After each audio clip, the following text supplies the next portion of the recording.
Hey there, if you are a school leader, then I know that over the past couple months, you've had some type of encounter with emotional volatility. Our staff and families have endured a catastrophic trauma, which is an ongoing traumatic experience that has no end date. We are still in the midst of this global pandemic, and the return to school is imminently approaching. The mental health of our staff, children, and families needs to become our core focus. Over the last few months, I've spoken to hundreds of school leaders, and they've shared their struggle about motivating their staff, having difficult conversations with them and parents, creating the right culture, and just maintaining the standards that they want in their school. Many of them are struggling with how to deal with the mental health struggles of their staff and the crossing of boundaries, as well as creating that culture of accountability for their teams. That's why I've decided to create the Systems for Success virtual event. It's a one-day event from the comfort of your home, where we'll be focusing on creating specific systems for your school in the arena of mental health. This is an event for school leaders who want the systems, the tools, the scripts to lead difficult conversations, create healthy boundaries for themselves and their staff, along with training for their teams on a culture of accountability, how to have heartfelt apologies, and along with strategies to enter the new school year.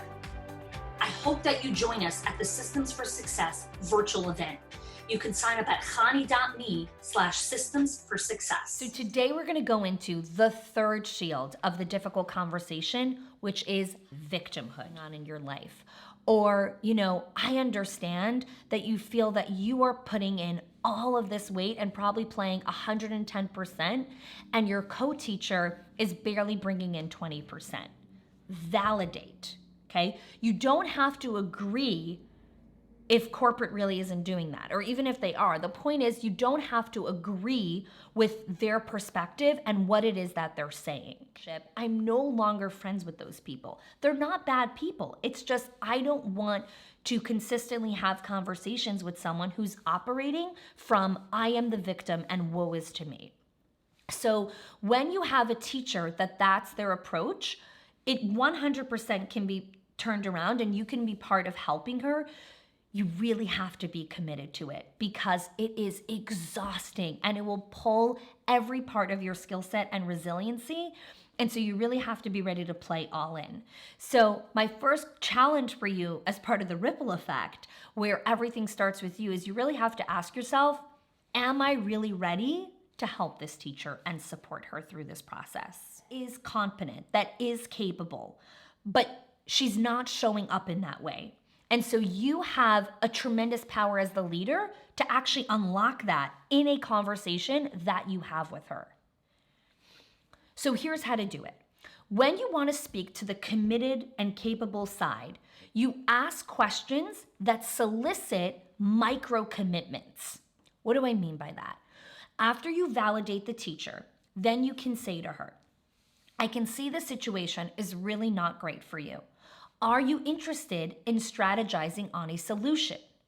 Boom, micro commitment. When she says yes, you've just uncovered the small little part of her who actually is committed. She said yes. Yes is a commitment. So after you tapped into that level 0 or level 1 of commitment, now you want to pull her even further. And you're going to ask some more questions that are going to show her even more, I got this, I can do this.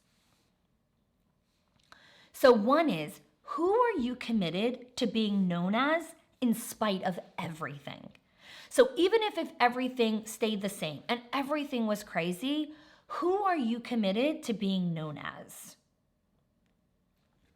Question number 2, if the circumstances were truly different, how would you show up then?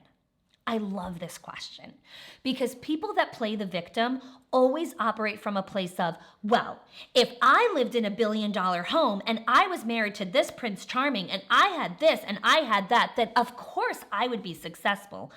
Girl.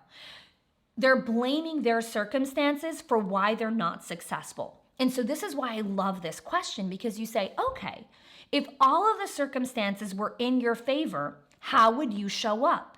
It challenges them so much to think of things from a different way and actually brings out personal responsibility. So I love that question. Question number 3 is, if you can really have it your way, what would you do? So it's a little bit similar to 2, but it's a little different, this question. So if you had it your way, what would happen? Now, victims love to answer this question because they love for everything to be their way. So when you say, so if you had it your way, how would you show up or what would you do? Now you're going to unlock a little bit of their creative side and actually start seeing, well, how would they do things? This is so great because you're developing this relationship and rapport with the teacher while you're pulling her out of her funk. If the situation weren't to change, right? If everything stayed the same, the way that it is right now, would you still stay here? And this is a hard question for people to answer because when they say, if they say yes, that means that they have to stop complaining. And if they say no, now they're out of a job and now you have to find someone else. So it's a really hard question to answer, but the beauty in it is it gives clarity to both parties of, yes, if nothing changes, I'm still committed to staying, which means I need to stop complaining and I need to stop playing the victim. So what all of these questions do is they don't convince the other person that the situation is not bad because their perception is that it's horrible.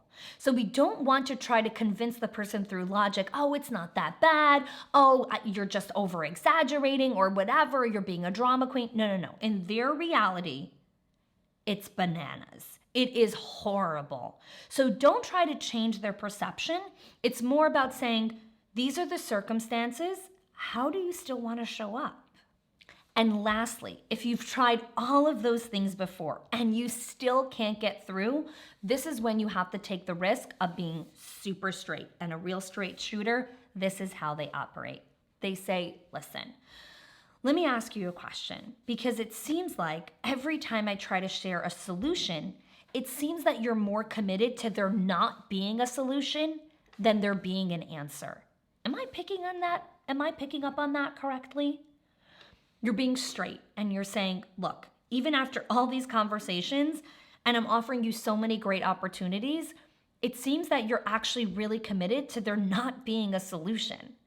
And this hits it like right in the bullseye and really causes the person to look inward and say, am I really just looking for reasons for this not to work? Now, just as a side note, for those of you that have been to our events or been part of our inner circle, you know that all of the stuff that we do here at the School of Excellence are by application only. And the reason for that is because this is part of our pre-vetting process. I actually look to see who's playing victim, because at my events and in our inner circle, that is a no-no. I have zero tolerance for people who play victim.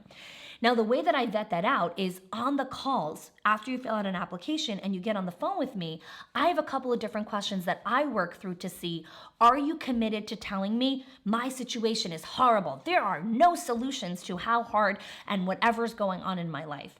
Or are you open-minded and committed to, you know what, I never thought of it that way, or let me look at it differently. Because saying that you're open-minded and you have a growth mindset is very different than actually having one. So my ripple effect challenge to you and how to end the conversation with the teacher is tell the teacher, in the next 3 days, I want you to take on a commitment challenge. What does that mean? That means that in the next 3 days, when something happens to you and you're feeling like, oh, why did this happen? Or why is she doing this again to me? Or doesn't she know that that bothers me? I want you to flip it and come from the commitment of, what would be a different way I can look at this? Or is there a solution to this problem? And remember, this is a new habit for her, so you must follow up.